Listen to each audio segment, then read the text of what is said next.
Hey, you guys, I hope you're doing well. I have a question about MRDs, I guess, minimum required distributions.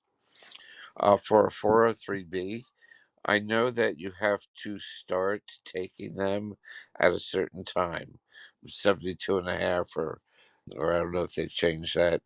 But when it comes to the age when you have to take it, do they just automatically start sending you checks?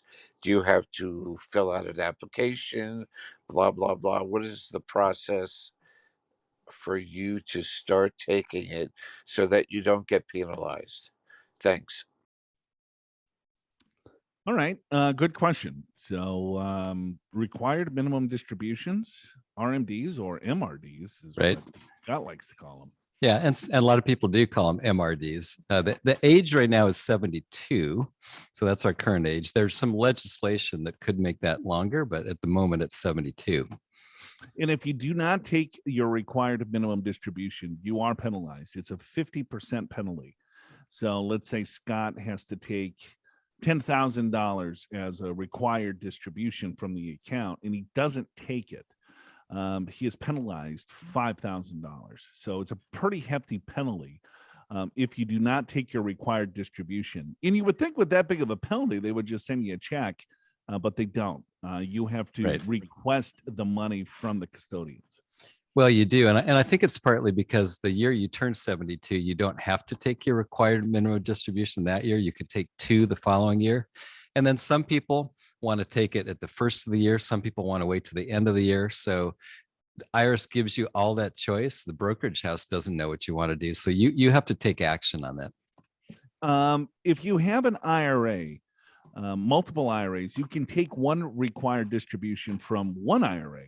But let's say Scott here has a 403B and he has an IRA, and let's say he has a 401k plan. He would have to take a required distribution out of each of those plans.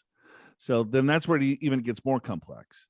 If he's got multiple 403Bs or multiple 401ks, then he has to take an RMD out of each of those. He can't just satisfy the required distribution. Let's say the required distribution is 30 grand if you looked at all of his retirement accounts. So he took 30 grand out, he paid the tax on it. But if he had 4 different retirement accounts that had a requirement, he had to take it from all 4 of them. And if he didn't, then there would be a penalty on the ones that he didn't take out up to 50%. So you want to make sure that you do it. Yeah, you're right. And then when it comes to like a Roth 401k, you have to take an RMD. But if you have a Roth IRA, you do not have to. So there's a lot of rules you want to make sure that you understand, because you don't want to get penalized at 50%. I will say this, Joe, it's a common mistake. A lot of people make this mistake. The IRS, if you request an abatement of penalty for a first year, they will usually, I'm not going to guarantee it, they will usually abate the penalty because you didn't really understand the rules. They're not going to do it a second time or a third time. Right. And that's why, in addition, that you have like your required beginning date is April 1st, the year that you turn 72, right? It used to be 70 and a half. But let's say you forget, you don't know or whatever. Yeah. The year after you turned 72. Yeah. You said the year after. April 1st, the year after you turned 72. So you could take it the year you turn 72, or you can take it the following year. So you got that double year just in case you blow up. Right. So would it be a good idea to actually consolidate accounts before you are required to start taking RMDs to make it so you have less accounts that you have to pull from? That would make sense to me. So if you're one of those people that's got, you're opening an IRA every time you're making a contribution and you've got 200 accounts, that might be a bad idea. Right. Whatever her name was. Right. In Atlanta. Helen Wheels. Oh, that's right. She opened up like 5,000 IRAs or something. Yeah.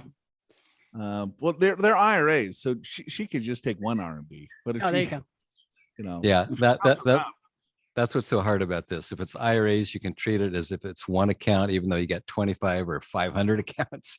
But when it comes to 401ks, 403Bs, all of them are separate. Like, let's say you have 3 or 4 401ks from old employers and you kept them with the old employer, you got to take an RMD from each one. Are you prepared for retirement? Schedule a free financial assessment with an experienced financial professional right online at purefinancial.com.